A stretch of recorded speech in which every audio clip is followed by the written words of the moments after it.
जब ये स्कीम दी जाती है तो उसका ये साफ इंडिकेशन है कि इस समय उनका माल आसानी से नहीं बिक रहा। ये मार्केट में अपने आप को एडजस्टमेंट करने का टाइम है, प्राइसेस के हिसाब से एडजस्टमेंट करने का टाइम है। और लोकेशन तो ऑब्वियसली मार्केट में बहुत सारे हैं जहाँ की आपके पास बहुत सारे चॉइसेस हैं, तो आप वहाँ जा सकते हो। आप खुद इन्फॉर्म्ड कस्टमर बनो, आप इस तरह से झांसे में ना आओ, क्योंकि वो तो सिर्फ बेचने आए हैं, उनको तो काम है, लेकिन आपका तो पैसा है ना। आप उसको अपने तरीके से बेहतर तरीके से निवेश करना सीखो। रियल एस्टेट एक ये नहीं है कि सेंटिमेंट का काम है कि किसी ने, मेरा भाई ने खरीद लिया, वो पैसे कमा गया, मैं भी कमा जाऊंगा। ये इन्वेस्टर वाली बात इस मार्केट में नहीं करनी चाहिए। ये मार्केट कुछ तरह के लोगों को बहुत ही सबक सिखाने वाला है आने वाले समय में। तो मैं कहूँगा कि आगार है। बिल्डर जीवन भर एक प्रोजेक्ट में से पैसा निकालता रहता है मेंटेनेंस के थ्रू। और वो कैसे निकालता है? सुपर एरिया पे वो मेंटेनेंस चार्जेस लगा लेता है और वो उसका कोई ऑडिट नहीं कराता। ऑडिट कराता है तो उसकी इंटरनल ऑडिट होती है, वो किसी को पब्लिक नहीं। अगर एक दो बिल्डर जो डिफ़ॉल्ट करते हैं, अगर उन्हीं को आपने अगर अंदर कर दिया, जेल के अंदर डाल दिया, तो सबक सीखने लगेंगे लोग। लेकिन तो बिल्डर भी छूट रहे हैं ना, वो तो क्राइम करके, लोगों को लूट करके वो भी छूट जा रहे हैं। पावर दिया तो अथॉरिटी मिसयूज करती है, वो या तो बिल्डर के साथ सांठ-गांठ कर लेती है, क्योंकि पैसे तो सबको चाहिए।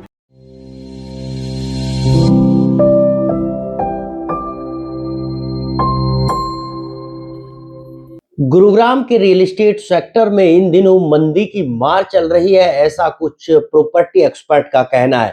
और यही कारण है कि तमाम बिल्डर्स अपने प्रोजेक्ट्स लॉन्च कर रहे हैं और इस लॉन्चिंग के दौरान न केवल ब्रोकर्स को बल्कि कस्टमर को भी कई तरह की स्कीमों का लुभावना लालच भी दिया जा रहा है। क्या ये वाकई ही इस तरह की मंदी की मार जो है वो रियल एस्टेट सेक्टर में देखने को मिल रही है? इस पर बातचीत करने के लिए हमारे साथ प्रॉपर्टी एक्सपर्ट के सिंह जी हैं, उन्हीं से जानने की कोशिश करेंगे। सर, क्या लग रहा है जिस तरह से एक के बाद एक धड़ाधड़ प्रॉपर्टी में लॉन्च हो रहे हैं, लगातार एक-एक प्रोजेक्ट लॉन्च हो रहे हैं और जिस तरह से स्कीमें दी जा रही है, क्या ये मंदी की तरफ इशारा करते हैं या रियल एस्टेट में जो बूम की बात कुछ लोग करते हैं, क्या वो हवा में है? नीरज जी, जब ये स्कीम दी जाती है तो उसका ये साफ इंडिकेशन है कि इस समय उनका माल आसानी से नहीं बिक रहा है। और तभी वो तरह-तरह की स्कीम और ये सब चीज़ें लाते रहते हैं, ताकि मार्केट में किसी तरह से वो अपना माल बेच पाएँ। देखो, प्राइसेज़ वो कम नहीं कर सकते, क्योंकि उनकी जो प्राइसेज़ लैंड की है और सब चीज़ों को मिला कर के लाइसेंस की है, उनकी कॉस्ट जो है ऊपर जा रही है। और इसको वो कम नहीं कर सकते, एक तरह से मार्केट में उनको इस रेट पे लाना ही पड़ेगा। लेकिन एक्सेप्ट नहीं कर रही है ये मार्केट उस लेवल पे कि अचानक प्रॉपर्टी के प्राइसेस बहुत बढ़े हैं। इतने कम दिनों में बढ़े हैं, आपको मैं बता नहीं सकता। लेकिन अब जो है प्राइसेस थोड़े-थोड़े एक्सेप्टेंस के बाहर जा रही है। और इसीलिए ये स्कीम्स आ रही हैं कि आप 30% पेमेंट कर दो, 20% दे दो, आप उसके बाद कंस्ट्रक्शन जब सुपर स्ट्रक्चर बन जाएगा तब देना, उसके बाद कुछ पेमेंट पोज़ीशन पे दे देना। इतनी लिवरेज दे रही है, तो उसमें भी लोगों को लग रहा है कि क्या उनको ये लेना चाहिए इस समय। तो मैं तो ये साफ कहूँगा कि मार्केट कुछ और जब इशारा करे, ऐसी बातें मार्केट किस से सामने आए कि आप उसको खरीदने जा रहे हो और आपको लग रहा है कि बहुत ज़्यादा प्राइस हो गया। उससे अच्छा है कि आप जो प्रॉपर्टी पहले से, अगर आप एंड यूज़र हो, तो आप वो प्रॉपर्टी खरीदो जो कि थोड़ी सस्ती रेट में बिकी थी। और उसमें भी लोग, अगर आपको एंड यूज़र हो तो बिल्कुल वो खरीदनी चाहिए। 13,000 में अगर मान लो कोई प्राइस है और कोई 20,000 में लॉन्च हो रहा है, तो आप 20,000 वाले क्यों ले रहे हो? अगर 13,000 वाले आपको 14,000 मिल रहे हैं या 13,000 मिल रहे हैं, तो वो लो ना, अगर आप एलिजिबल हो तो। तो ये मैं कहना चाहता हूँ कि ये मार्केट में अपने आप को एडजस्टमेंट करने का टाइम है। प्राइसेस के हिसाब से एडजस्टमेंट करने का टाइम है। और लोकेशन तो ऑब्वियसली मार्केट में बहुत सारे हैं जहाँ की आपके पास बहुत सारे चॉइसेस हैं, तो आप वहाँ जा सकते हो। आप खुद इन्फॉर्म्ड कस्टमर बनो, आप इस तरह से झांसे में ना आओ, क्योंकि वो तो सिर्फ बेचने आए हैं, उनको तो काम है, लेकिन आपका तो पैसा है ना। आप उसको अपने तरीके से, बेहतर तरीके से निवेश करना सीखो। रियल एस्टेट एक ये नहीं है कि सेंटिमेंट का काम है कि किसी ने, मेरा भाई ने खरीद लिया, वो पैसे कमा गया, मैं भी कमा जाऊँगा। ये इन्वेस्टर वाली बात इस मार्केट में नहीं करनी चाहिए। ये मार्केट उस तरह के जिन लोगों को बहुत ही सबक सिखाने वाला है आने वाले समय में। तो मैं कहूँगा कि आगाह रहें। क्या हाउसिंग स्कीम की अगर हम बात करें तो क्या हाउसिंग स्कीम में यूनिवर्सल डिमांड को पूरा किया जा रहा है? अगर नहीं किया जा रहा तो किस तरह की डिमांड जो है वो मार्केट में है और किस तरह की होनी चाहिए? मार्केट में जो फ्लैट के जो बायर्स हैं इस समय मौजूद जो लेना चाहते हैं, उनका रेंज है 1.5 से 2 करोड़ रुपया। उस प्राइस में लोन लोग लेना चाहते हैं, लेकिन उसको भी मार्केट ने आगे बढ़ा दिया है। 3 साढ़े 3 करोड़ पे, 4 करोड़ पे लॉन्च हो रहे हैं।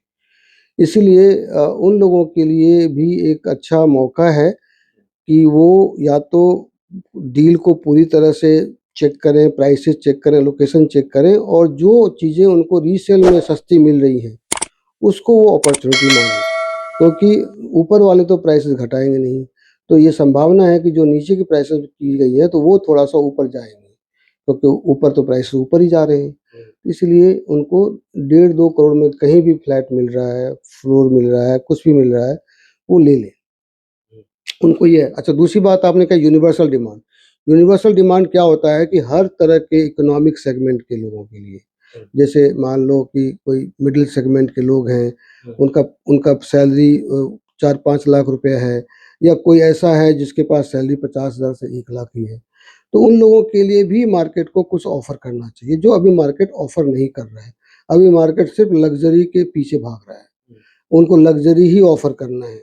उनको लगता है कि लग्ज़री के तो कस्टमर मिल ही जाएँगे, लेकिन अब वो भी ड्राई अप हो चुके हैं।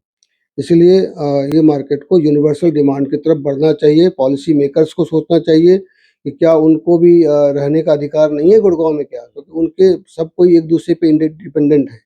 तो हर कोई को यहाँ रहने का अधिकार होना चाहिए, हर तरह के इकोनॉमिक क्लास के लिए होना चाहिए। तो ये प्राइसेज़ और ये लॉन्चेज़ उसको भी ध्यान में रख के करना चाहिए। आपने कहा कि रियल एस्टेट एक सट्टा बाज़ार बन गया है, कैसे बन गया है? देखिए, रियल एस्टेट सट्टा बाज़ार नहीं था, लेकिन गुड़गाँव के मार्केट में शुरू से ऐसा रहा है कि लोगों ने पैसे कमाए हैं। पास्ट में भी बहुत सारे लोगों ने पैसे कमाए, बहुत लोगों ने गँवाए हैं। उसकी वजह से क्या हुआ, ट्रेंड सी बच गई। जिसके पास भी 5-20 लाख, 25 लाख पैसे पड़ा हुआ है, तो वो चाहता है कि इसमें हम भी आज़मा लें, है ना? अपनी किस्मत। मेरे दोस्त ने, मेरे रिलेटिव ने आज़माया था, उनके पैसे तो बन गए। तो उस चक्कर में क्या है, ट्रेंड सा बनता जा रहा है, हर कोई पैसा कमाना चाहता है। अदर इनकम देन द उसका रियल इनकम जो भी है।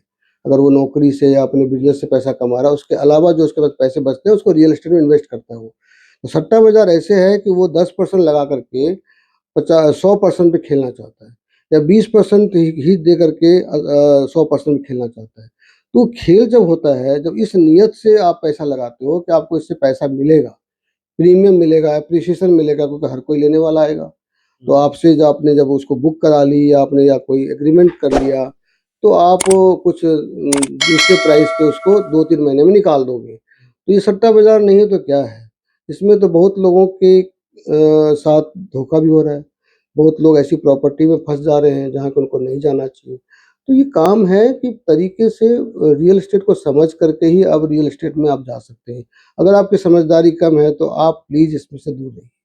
आपने कहा कि लोगों ने रियल एस्टेट में पैसा लगाकर मोटा मुनाफ़ा सट्टा के तौर पर कमाया है। कुछ लोग जो है इस बाज़ार में फँस भी गए हैं। तो आपके हिसाब से जब भी कोई इन्वेस्ट करे, तो किन-किन चीज़ों को ध्यान में रखकर इन्वेस्ट करे और क्यों करे? देखो, जब कोई इन्वेस्टमेंट करना चाहता है रियल एस्टेट में, तो वो ये देखे कि जो जिस लोकेशन पे वो इन्वेस्टमेंट करना चाह रहा है, उस लोकेशन पे क्या फ्यूचर है? क्या वहाँ पे कुछ ऐसी संभावनाएँ, गवर्नमेंट की कुछ नीति, कुछ पॉलिसी, या कुछ इस तरह के इंफ्रास्ट्रक्चर डेवलपमेंट, कुछ इस तरह की चीज़ें जो मेजर जो बूस्ट करते हैं रियल एस्टेट को, वो कोई ऐसी प्लानिंग है सरकार की या नहीं है? आप कहीं किसी जगह जाकर के पैसे नहीं लगा सकते। आपको हर चीज़ों को देखना पड़ेगा, फिर प्राइस को देखना पड़ेगा कि वहाँ सबसे लोएस्ट प्राइस क्या है? किसके प्राइस अच्छे हैं? कौन-सा थोड़ा ठीक डले, उसकी बैकग्राउंड क्या है? उसका ट्रैक रिकॉर्ड क्या है उस बिल्डर का? या आप करें इन्वेस्टमेंट तो प्लॉट्स में करें। अगर आपके पास अंधे की तरह आपको पैसे लगाने हैं, तो रियल एस्टेट आज भी उनके लिए अपॉर्च्युनिटी दे रहा है, क्योंकि आप उसमें चीज़ों को बना करके 4-4 मंजिलें बना करके बेच सकते हैं, एक-एक फ्लोर बेच सकते हैं। आप वहाँ डूबने वाले नहीं हैं। लेकिन एक फ्लैट में डेफ़िनेटली आप का जाना बगैर कुछ समझे आप कूद जाते हो और आप प्रॉपर्टी खरीद लेते हो, तो आप फँस सकते हो। इसका प्लीज़ ध्यान रखें।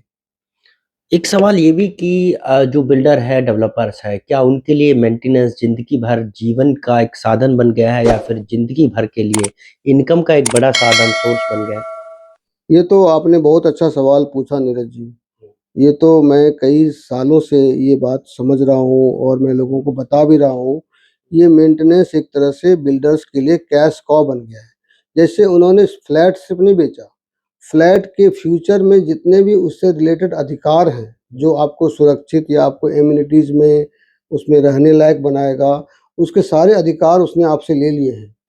और आपको वो देना पड़ेगा जो वो माँगेंगे। क्योंकि आपके पास कोई आपके पास इतना टाइम नहीं है कि आप उससे लड़ते रहो, आप उसके साथ शिकायतें करो, तो आपके बिजली पानी भी काट सकता है, कुछ आपके साथ गलत भी कर सकता है। तो आप ये कैश कॉव है बिल्डर के लिए। बिल्डर जीवन भर एक प्रोजेक्ट में से पैसा निकालता रहता है मेंटेनेंस के थ्रू। और वो कैसे निकालता है? सुपर एरिया पे वो मेंटेनेंस चार्जेज़ लगा लेता है और वो उसका कोई ऑडिट नहीं कराता है। ऑडिट कराता है तो उसकी इंटरनल ऑडिट होती है, वो किसी को पब्लिक नहीं करता। अब जब कोई आरडब्ल्यूए कोई उससे माँगता है कि आप प्लीज़ ऑडिट रिपोर्ट दें अपना, वो नहीं देता है। क्योंकि ये डॉक्यूमेंट लोगों के लिए होना चाहिए कि लोग पैसा लगा रहे हैं। लोग उनके कस्टमर लोगों का अधिकार है जानने के लिए कि आप कितना पैसा ले रहे हो और कितना खर्च हो रहा है और कितना आप बचा रहे हो। आपको मुनाफ़ा करना चाहिए, लेकिन मुनाफ़ा किस तरह से करना चाहिए? 10% का मुनाफ़ा या 100% का या 200% का? उसकी कोई आपने ऑडिट रिपोर्ट में दिया नहीं।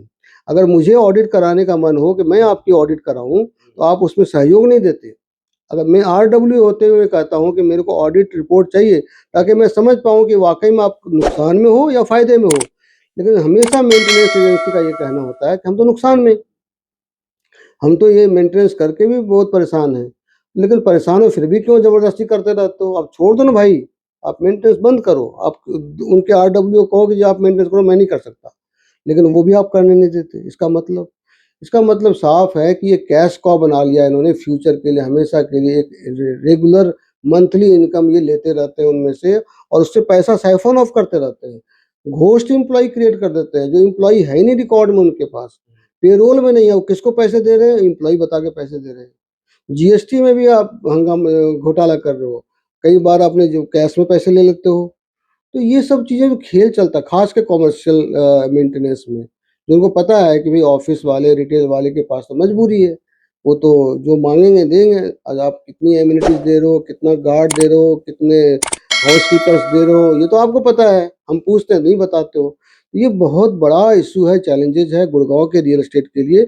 इससे भी लोग डिसहार्टेंड और डिस्करेज होते हैं कि वाक़ई में वो क्यों बिल्ट अप प्रॉपर्टी में जाएँ? क्यों नहीं अपनी सेल्फ इंडिपेंडेंट प्रॉपर्टी लें, चाहे 6 लोग मिलके ले लें, 5 लोग मिलके ले लें और उसको खुद मेंटेन करें। ऐसा क्या मेंटेनेंस में आप करते हो जो इतना पैसा लेते हो? आप देखिए एक छोटी-सी जगह 500 स्क्वायर फीट के लिए आप 6,000 रुपए मेंटेनेंस किस बात के देते हो? तो ये सब सवाल उठते हैं और इसको कोई न कोई रेगुलेशन इसका होना चाहिए, जो कि इनके इस चीज़ों को चेक करे, इनको कंट्रोल करे। लेकिन वो चीज़ सरकार की भी नीयत नहीं है, सिर्फ़ दिखाने के लिए है कि हमने एक एक्ट बना दिया रेरा एक्ट। अब आप को वही आपको सारा फैसिलिटी, सारी सर्विसेज़ देगा, जो आपको न्याय चाहिए वो न्याय देगा। न्याय कहाँ मिलता है रेरा में? रेरा भी तो ऐसा हो गया है कि आप करते जाओ और आपको अपने उसके इम्प्लीमेंटेशन, एग्ज़ीक्यूशन के लिए बहुत फाइट करना पड़ता है। तो क्या आपके हिसाब से ये कहा जाए कि सरकार रियल एस्टेट को रेगुलेट नहीं कर पा रही?